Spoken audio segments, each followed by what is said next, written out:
Cara mengganti kampas rem depan Mio J. Pertama-tama kita harus membuka baut kunci bintang ini dengan kunci bintang nomor 54, atau kalau kunci L biasanya kunci L nomor 8. Kita kendorkan semua bautnya, kemudian kita lepas baut L bintangnya. Untuk kampasnya yang kita gunakan adalah kampas Mio J, dan persamaannya banyak, sama dengan punya Mio, punya Jupiter, dan punya Mio lama sama ya, Mio Soul dan lain-lain.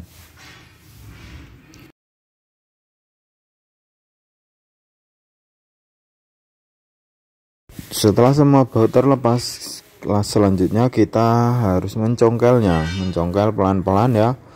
Kampasnya boleh dicongkel keluar dulu biar pistonnya masuk, baru kepala kalipernya kita lepas. Kemudian kita lepas kampas remnya menggunakan tang ya. Di sini ada snap-ring, ada kawat snap-ring, namun bentuknya kawat yang melengkung. Tinggal kita lepas ya dengan cara ditarik saja.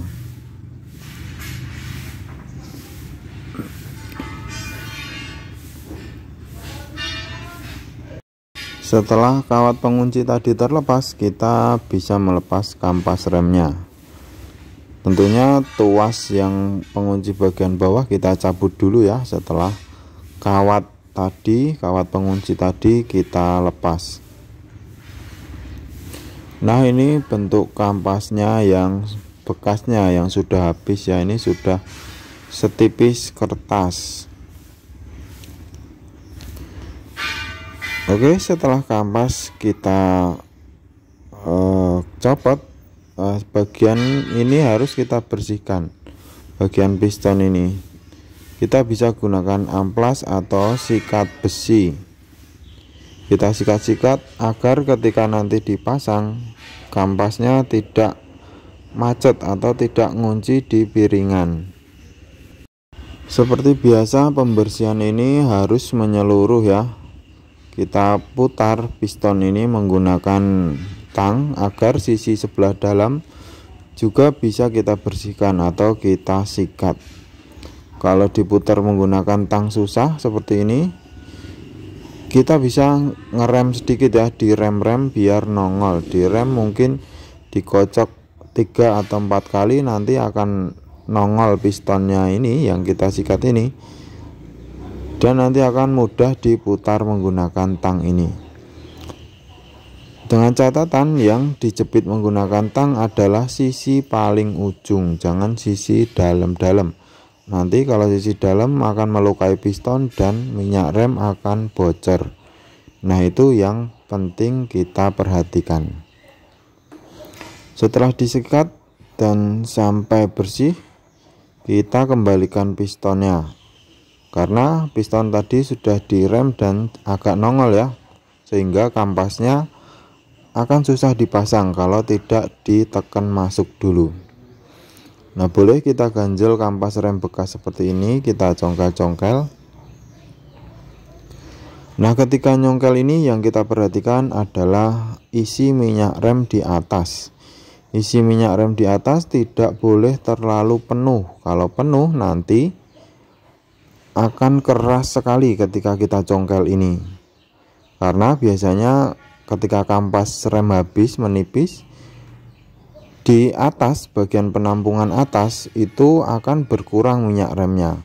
Nah, kebanyakan orang menambah minyak rem dengan full, sehingga ketika kita ganti baru, kita akan kesulitan ketika menggemboskan seperti ini ya, ketika kita mau memasukkan si piston ini. Nah, sebaiknya kita buang sedikit kalau minyak remnya terlalu penuh.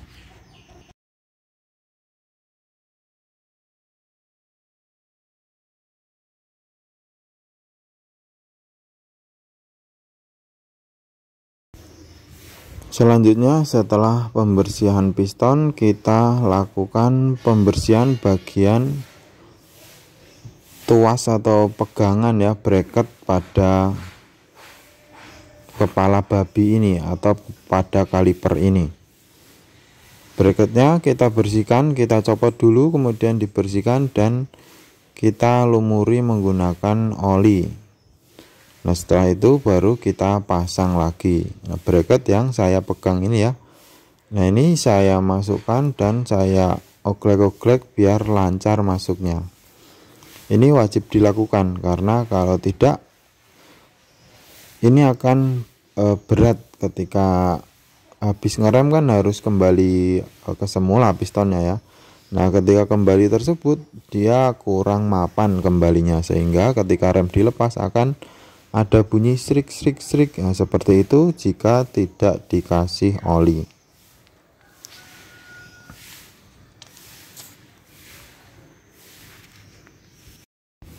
Setelah itu kita pasangkan kampas remnya dan kita kembalikan ke kaliper. Jangan lupa bagian yang tadi kita lepas ya, pengunci bagian bawah dan snap-ringnya, kawat snap-ringnya harus kita pasang lagi.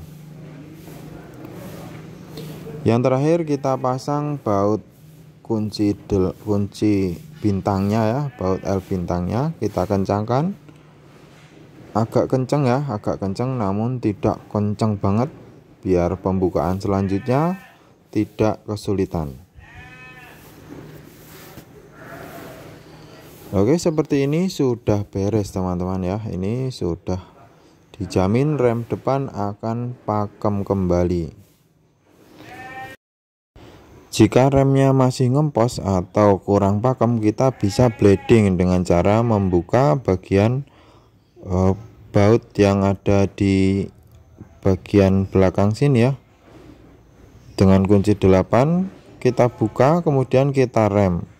Remnya kita tahan, kemudian baut kita kencangkan, baru kita lepas. Intinya biar anginnya keluar, kemudian kita tutup lagi sebelum remnya dilepas agar tidak masuk lagi anginnya. Oke teman-teman, seperti ini video cara penggantian kampas rem Mio J. Semoga video ini bermanfaat. Terima kasih sudah menyimak. Sampai jumpa lagi di video saya selanjutnya.